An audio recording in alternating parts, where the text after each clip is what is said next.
باقی ہمارے بہت سارے لوگوں کے اوپر حملے ہوئے ہیں، لیکن میں چونکہ ساتھ بیٹھی ہوئی تھی، میرے لیے تمام خواتین، تمام لوگ پارلیمنٹیرین میرے لیے بہت معزز ہیں، لیکن ظاہری بات ہے برداشت کی بھی ایک حد ہوتی ہے۔ آپ نے ججوں کے اوپر حملے کرائے، آپ نے اعلیٰ عدالتوں کے اوپر حملے کروائے، آپ نے جرنیلوں کے اوپر حملے کروائے، آپ نے پارلیمنٹ کے اوپر حملے کروائے، آپ نے خواتین کے اوپر حملے کروائے، لیکن لیڈر سے لے کر نیچے تک پوری کی پوری پی ایم ایل این جو ہے وہ صرف کریکٹر اساسینیشن کی اور قبضہ مافیا کی، اور اسی طریقے سے یہ کوئی سیاسی جماعت نہیں، آپ کی سیاسی جماعت کا رنگ ختم ہو چکا ہے، آپ عیاں ہو چکی ہیں چہرے آپ کے عوام کے اوپر، عوام کو پتہ ہے کہ آپ غنڈہ گردی کی سیاست کرتے ہیں۔ میں ملیکہ بخاری کو دیتی ہوں، کل میں ان کے ساتھ شام تک ہاسپٹل میں موجود تھی، اللہ تعالیٰ نے ان کی آنکھ بچا لی ہے، بینائی بچا لی ہے، لیکن میں اس تکلیف آزمائش کو دیکھتی ہوں، ان کی ماں پہ، ان کے اور خواتین پہ کیا گزری ہوگی جب ان کے بیٹے کو آپ اس طرح زخمی کریں گے، باقاعدہ ماریں گے۔ یہ تو آپ کو نہیں کرنا چاہیے۔ میں سمجھتی ہوں جو یہاں پہ طاقتور خواتین کے ساتھ آپ ایسا کرتے ہیں، کسی کو وربل ڈائریا کہتے ہیں، کسی کے اوپر حملہ کرواتے ہیں، کسی کے کریکٹر اساسینیشن کرتے ہیں، تو آپ عام خواتین کے ساتھ کیا کرتے ہوں گے؟ آپ کس منہ سے سیاست کرتے ہیں؟ ملیکہ بخاری میں ساتھ ہیں، اور کل وہ اس میں اور بھی لوگ ہمارے زخمی ہوئے ہیں، لیکن ہمت کی ہے ملیکہ بخاری نے، ہمت کی ہے کہ وہ آج میرے ساتھ کھڑی ہیں اور اپنی بات کر سکتی ہیں۔ میں چاہتی ہوں کہ میڈیا خود سنے کہ انہوں نے ان کے ساتھ کیا ہوا ہے، اور میں سمجھتی ہوں کہ جس ڈیسینسی سے ہماری خواتین، ہماری پارلیمنٹیرین سیاست کرتی ہیں، آج تک پاکستان کی تاریخ میں نہیں ہوا۔ ہم مادر ملت محترمہ فاطمہ جناح کو ہم فالو کرتے ہیں، اور ہمیں حق ہے کہ ہم سیاست میں اپنی آواز اٹھائیں، حق کے ساتھ قانون سازی کریں۔ پلیز ملیکہ بخاری صاحبہ، اور میں داد دیتی ہوں ملیکہ بخاری کو جس طریقے سے انہوں نے بہادری سے مقابلہ کیا ہے اس پارلیمنٹ کا۔ جی بسم اللہ الرحمن الرحیم، بہت شکریہ زرتاج آپ کا۔ پہلے تو میں سب جو ہمارے پارٹی کے ممبرز ہیں، سپورٹرز ہیں، پاکستان تحریک انصاف کی قیادت ہے، ہماری بہنیں ہیں پارلیمان میں، بھائی ہیں پاکستان تحریک انصاف کے جنہوں نے اظہار یکجہتی کیا، میں ان کا شکریہ ادا کرنا چاہتی ہوں۔ آج ہم یہاں آپ کے سامنے کیوں پیش ہوئے ہیں، پاکستان کی عوام کے سامنے کیا بات کرنا چاہتے ہیں؟ ہم ایک مظلومیت کا منظر نہیں پیش کر رہے، ہم پاکستان کی عوام کے سامنے دلائل سے اپنا موقف پیش کرنا چاہتے ہیں۔ ہم پاکستان کی عوام کو اور بچیوں کو، جن کے اندر اس وقت تشویش ہے، پاکستان کی خواتین اور بچیاں دیکھ رہی ہیں کہ پاکستان کی ایک ممبران پارلیمنٹ جو اہم عہدے پہ فائز ہے، جو پارلیمانی سیکرٹری برائے قانون و انصاف ہے، جو قانون بنانے میں متحرک ہے، جو اپنے ہاتھوں سے پاکستان کی عوام کی خواتین کی حقوق کے تحفظ کے لیے قانون سازی کرتی ہے، اس خاتون کے اندر بھی پارلیمان کے اندر، اس اگست ہاؤس کے اندر جس کا جو تقدس ہے وہ پامال ہوا، اس پارلیمان کے اندر بھی ایک خاتون ممبران پارلیمنٹ کے اوپر آپ کتاب پھینک سکتے ہیں، آپ گندی زبان استعمال کر سکتے ہیں۔ تو پاکستان کی بچیوں اور خواتین جو سوچ رہی ہیں، ہم ان کو حوصلہ دینے آئے ہیں، ان کو بتانے آئے ہیں کہ ہم ذہنی طور پر اتنے کمزور نہیں ہیں کہ اگر آپ ہمارے اوپر حملہ کریں گے تو ہم دلائل سے اپنے لیڈر کی جو تربیت ہے، جو انہوں نے ہمیں سکھایا ہے کہ باوقار طریقے سے پاکستان کی خواتین پاکستان کی 50% آبادی کی رہنمائی کر سکتی ہیں، ان کی ریپرزنٹیشن کر سکتی ہیں، بتا سکتے ہیں ہم پاکستان کی عوام کو کہ پاکستانی خاتون جب پارلیمان میں آتی ہے تو وہ کس باوقار طریقے سے دلائل سے اپنا موقف پیش کرتی ہے۔ کل جو ہوا وہ پارلیمان کے لیے ایک سیاہ دن تھا، میری ذاتی طور پر تذلیل ہوئی، تضحیک بھی ہوئی، اور مجھے بہت تکلیف ہوئی، لیکن حیرانی نہیں ہوئی۔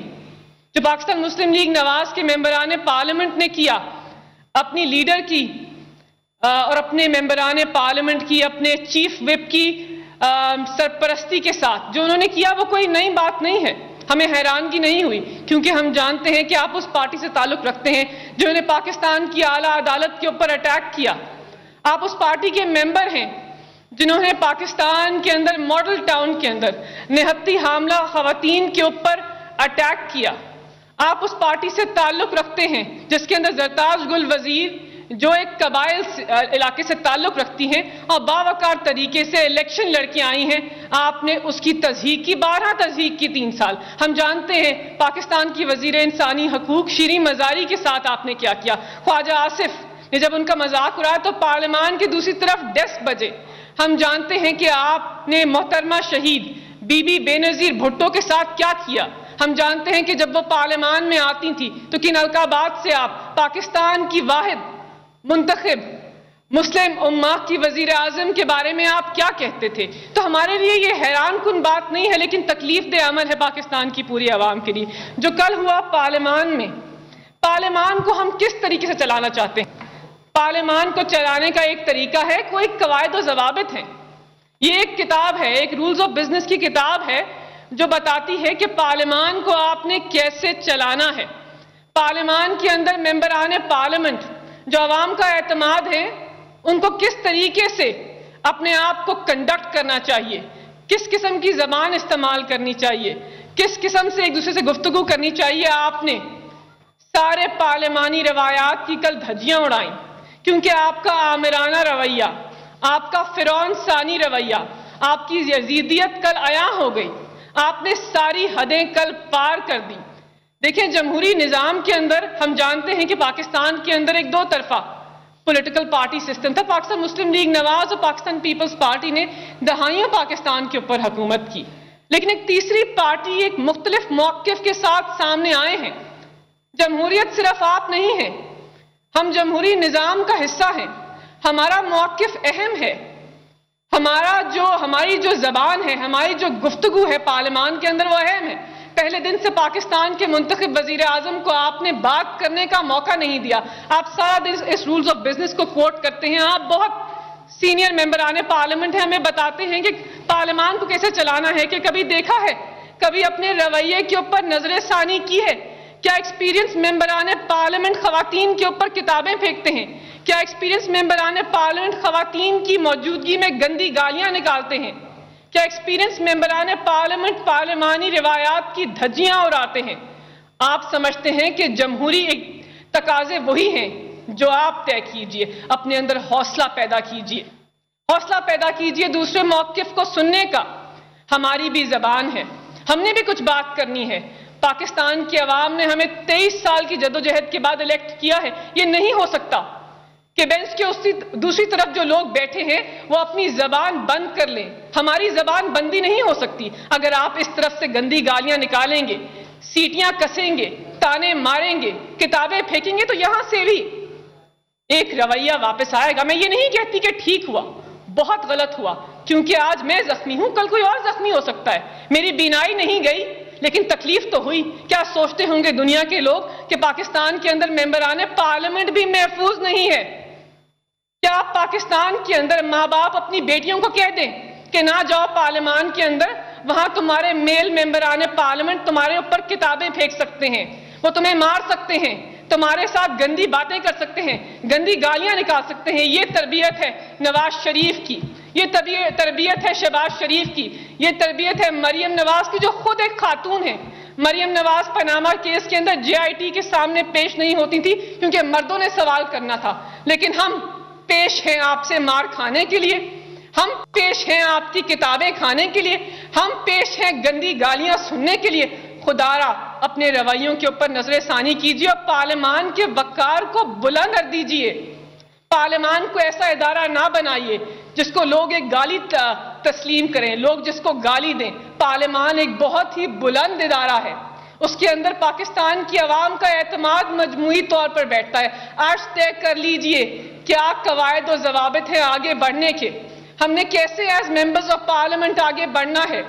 اگر خواتین نے اس ہاؤس کے اندر بیٹھنا ہے تو آپ نے ان کے ساتھ کس طرح بات کرنی ہے، آپ نے اپنے رویے کیسے رکھنے ہیں دونوں طرف، بینچ کے دونوں طرف، ایک طرف نہیں دونوں طرف. یہ جو بازار اور منڈی کل جو مچھلی بازار کل لگا افسوسناک ہے. اس کے اندر بہت ممبران پارلیمنٹ انجر ہوئے جو سامنے نہیں آئے. میں نے ہمت کی کیونکہ میرے لیڈر نے تلقین کی ہے کہ جب آپ حق پہ ہوں، آپ سچ پہ ہوں، تو آپ دلائل سے اپنا موقف پیش کریں. ہم آپ سے ڈرتے نہیں ہیں، ہم آپ سے کمزور نہیں ہیں، لیکن ہم اس طریقے سے آپ کا جواب نہیں دیں گے جس طریقے سے آپ حملہ کرتے ہیں. ہم دلائل سے پارلیمان میں بات کریں گے اور پاکستان کی عوام کو، آپ کو پاکستان کی عوام کے سامنے بے نقاب کریں گے. بارہا آپ عورت کا کارڈ کھیلتے ہیں کہ مریم نواز کو یہ نہ کہہ دیجئے، مریم اورنگزیب کو کچھ نہ کہیے، لیکن اس طرف کی عورتوں کی کوئی عزت نہیں ہے. ہم کسی اچھے گھرانے سے تعلق نہیں رکھتے، ہمارا کوئی وقار نہیں ہے. ہم صرف آپ سے گندی گالیاں کھانے کے لیے اور مار کھانے کے لیے پیدا ہوئے ہیں. میں وہ عورت ہوں جس نے پاکستان کے اندر اینٹی ریپ بل کو پاس کرایا، خواتین کو تحفظ دلایا. آج خود ہی پارلیمان میں میرے ہی ممبران پارلیمنٹ نے میرے پہ ہی حملہ کر دیا. پاکستان کی خاتون آج محفوظ محسوس نہیں کر رہی. ہم نے اس رویے کو اس ایشو کو ختم کرنا ہے. آج 2 بجے اسمبلی کا اجلاس ہے. سینئر قیادت بیٹھیں دیگر پولیٹیکل پارٹیز کی اور آج طے کر لیں. آج ایک لائن کھینچ لیجئے کہ ریڈ لائن کہاں ختم ہوتی ہے دونوں طرف سے, تاکہ دوبارہ کسی خاتون کو اس تضحیک کا سامنا نہ کرنا پڑے. کسی بھی پاکستان کی خاتون کو, صرف ممبران پارلیمنٹ کو نہیں, کسی بھی خاتون کو اس تضحیک کا سامنا کرنا نہ پڑے, کیونکہ باعث شرم ہے, یہ قومی شرم ہے کہ جو عورت, جو خواتین 50% آبادی کی نمائندگی کرتی ہیں وہ بھی محفوظ نہیں ہیں. تو کیا اس پارلیمان کو کیا کہیں, اس پارلیمان کو کیا لقب دیں, اس پارلیمان کو کس طرح پکارے, اور کیا پاکستانی عوام اس جمہوری نظام کے اندر اب یقین کریں گے؟ کیا وہ یہ سوچ سکیں گے کہ اگر اسٹرانگ خواتین. تمام ناظرین کو ایک بڑی خبر سے آگاہ کریں. بڑی عدالت نے بڑا حکم جاری کر دیا ہے. کراچی میں شارع فیصل پر قائم نسلہ ٹاور فوری طور پر گرانے کے احکامات جاری کیے گئے ہیں. چیف جسٹس گلزار احمد نے نسلہ ٹاور کے وکیل کا جواب غیر تسلی بخش قرار دے دیا ہے. اسی پر بات کرنے کے لیے ہمارے ساتھ موجود ہیں ہمارے نمائندے نذیر میمن. نذیر, بتائے گا کیا اپڈیٹس ہیں آپ کے پاس اس بڑے فیصلے سے متعلق؟ کراچی رجسٹری میں نسلہ ٹاور بلڈر کے وکیل نے متفقہ درخواست کا جو ہے سماعت ہوئی ہے. جسٹس اعجاز الحسن نے کہا ہے کہ KMC رپورٹ میں کچھ ایریا جو ہے وہ غیر قانونی استعمال ہونے کی نشاندہی ہوئی ہے. ٹیرس روڈ کو جو ہے عمارت کا حصہ بنایا گیا ہے. چیف جسٹس نے رمایت دیتے ہوئے کہا ہے کہ نہ صرف ٹیرس روڈ بلکہ جو شاہراہ عمارت جو حصہ ہے وہ بھی آپ نے منصوبہ فٹ پاتھ سے لے کر جائزہ ملتا ہے. بتائیں شاہراہ قادری کا جو سروس روڈ ہے وہ کہاں گیا؟ شاہراہ قادری سے سروس روڈ جو ہے شاہراہ فیصل تک جا ملتا ہے, جس پر جو ہے وکیل نسلہ ٹاور نے کہا ہے کہ ہماری عمارت جو ہے سروس روڈ پر حاضر نہیں ہے. جس پر عدالت نے کہا ہے کہ نسلہ ٹاور کا اوریجنل پلان جو ہے وہ کہاں ہے؟ آپ کی اوریجنل لیز جو ہے 780 کا یارڈ کی, باقی علاقے جو ہے ایڈیشنل لیز شدہ نہیں ہے. نسلہ ٹاور سے مستقل روڈ جو ہے لین آج بھی موجود ہے. تصاویر دیکھیں, نسلہ ٹاور سروس روڈ سے ملا ہوا ہے. کراچی میں شارع فیصل پر قائم نسلہ ٹاور کو گرانے کے احکامات سپریم کورٹ نے جاری کر دیے ہیں. تفصیلات بتا رہے تھے نذیر میمن, آپ کا شکریہ. آگے بڑھیں, آپ کو بتائیں لاک ڈاؤن میں تعلیمی نقصان ہوا تو کیا ہوا؟ رواں برس کوئی بچہ فیل نہیں ہوگا. سائنس سرکار نے بڑا فیصلہ کر لیا. وزیر تعلیم سندھ سعید غنی کی زیر صدارت اسٹیئرنگ کمیٹی اجلاس میں بچوں کو 3 سے 5% اضافی مارکس دینے پر اتفاق کر لیا گیا ہے. شرکا نے فیصلہ کیا کہ اضافی مارکس کے باوجود اگر کوئی بچہ امتحان کلیئر نہیں کر سکا تو اسے پاسنگ مارکس دیے جائیں گے. اب جانیں گے موسم کا حال. Weather News is brought to you by General Tyre کی نئی پاورفل پہچان GTR. Every journey has a destination.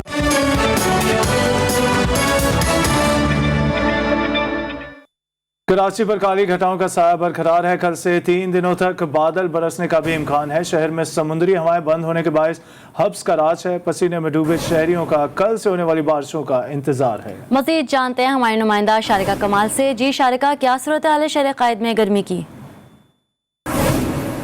بالکل, شہر قائد میں اس وقت جو شدید حبس کا سما ہے. پورا شہر جو اس وقت بادلوں کی لپیٹ میں تو ہے. موسم جو ہے وہ جزوی ابر آلود ہے, لیکن حبس ہو رہا ہے. گرم ہوائیں جو ہے تھوڑی سی چل رہی ہیں, جس کی وجہ سے شہری کافی پریشان ہے. محکمہ موسمیات کی جانب سے یہ کہا گیا ہے کہ کل سے جو ہے مونسون کے پہلے سیزن کا آغاز ہوگا. 17 سے 19 تاریخ تک شہر میں بارشیں ہوں گی. گرج چمک اور تیز آندھی کا بھی امکان ظاہر کیا گیا ہے. جبکہ آج جو ہم بات کریں تو یہ بات بتائی گئی تھی کہ بارش سے قبل جو ہے وہ شہر میں حبس کا سما ہوگا. اور ہم دیکھ رہے ہیں کہ صبح سے ہی جو ہے وہ حبس کا سما ہے. جو شہری ہے وہ گرمی سے شدید پریشان ہے, پسینے میں شرابور. ان کا کہنا ہے کہ بس جلدی سے بارش ہو جائے تاکہ جو گرمی کی شدت ہے وہ کم ہو سکے. اس وقت بھی جو ہے بہت کم لوگ جو ہیں وہ, میں اس وقت پارک میں موجود ہوں تو بہت کم لوگ جو ہیں پارک سے موجود ہیں کیونکہ گرمی بہت کم لوگ پارکوں میں بھی نظر آ رہے ہیں. کراچی میں حبس کا راج برقرار ہے. شارقہ کمال, شکریہ تفصیلات کے لیے.